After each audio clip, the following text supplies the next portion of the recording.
आपण सर्वांनी अजून एक गोष्ट समजून घेतली पाहिजे की आज महाराष्ट्राच्या राजकारणामध्ये नक्की चाललंय काय. कारण जर तुम्ही महाराष्ट्राचं राजकारण बघितलं तर कोण कोणाबरोबर युती करेल, कोण कोणाबरोबर बसेल हेच काय ठाऊक नाही.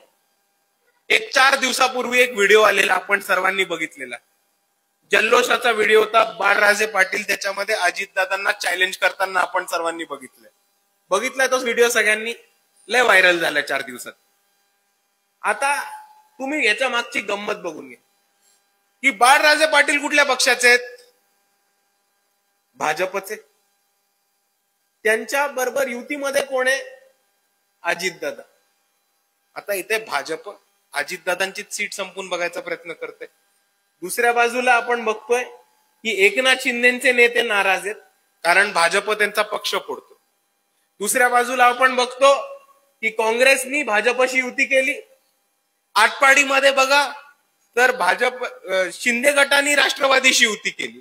आणि अशा परिस्थितीमध्ये लोक फक्त स्वतःची सत्ता कशी टिकते आणि त्या सत्तेच्या जोरावर परत पैसा कसा कमवता येईल, स्वतःच्या कार्यकर्त्यांना ठेकेदारी कशी देता येईल, स्वतःच्या लोकांना कॉन्ट्रॅक्ट कसे देता येतील, याच्यामध्ये एक मोठं राजकारण उभं केलंय.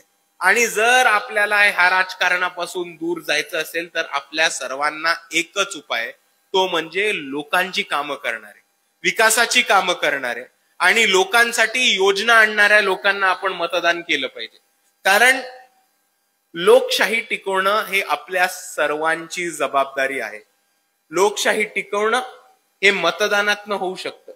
आता लोकशाही वाचली पाहिजे हा विधानसभा लोकसभा दोन्ही वेळेस खूप जास्त वेळ बोललेला गेलेला मुद्दा आहे आणि मी त्याच्यावर जास्त जाणार नाही. पण आपल्या सर्वांना मी एवढंच सांगणार आहे की एक अशी परिस्थिती उभी राहिली आहे महाराष्ट्रामध्ये की आज सकाळची बातमी आहे की भाजपचे 100 नगरसेवक बिनविरोध जिंकून आले. आपण सर्वांनी ती बातमी वाचली असेल.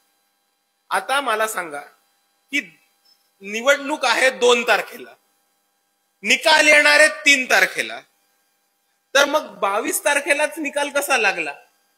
तर तो निकाल असा लागला की इकडे बिनविरोध 100 लोक ही निवडून आली.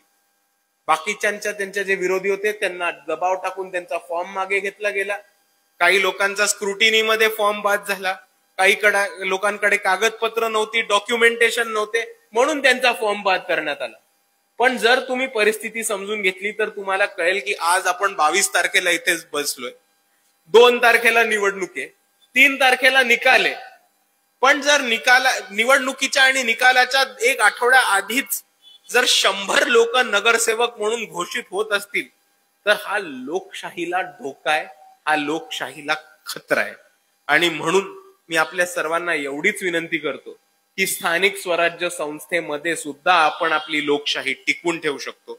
आपण मक्तेदारी, दबावशाही आणि दादागिरीच्या प्रभावातून बाहेर पडून लोकांसाठी काम करणाऱ्या, विकास योजना उभ्या करणाऱ्या आणि लोकांसाठी धावून येणाऱ्या लोकांना मतदान करू, एवढं मी आपल्या सर्वांना कळकळीची विनंती करतो.